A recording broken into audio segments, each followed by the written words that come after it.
šťastný, ty vole. Dobrý den. Mami? Nazdar. Co děláš, Čepko? Ty vole, si nerozumím, umíš česky? Jestli umíš česky? No já ti vůbec nerozumím, ty vole.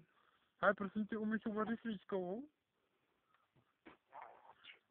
A uděláš mi ji pořádně naklepanou?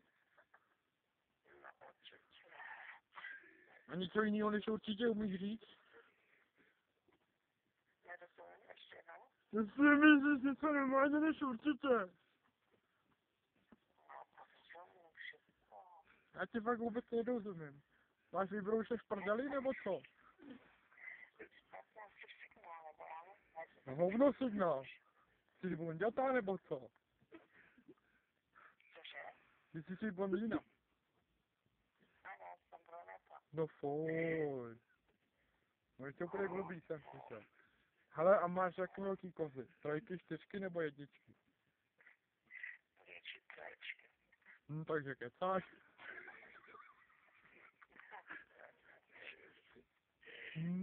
Ale uděláš mi tu špičkovou, na jaký způsob? Jestli mu uděláš ten guláš. Mama není doma. No, tak svíčkou nejím.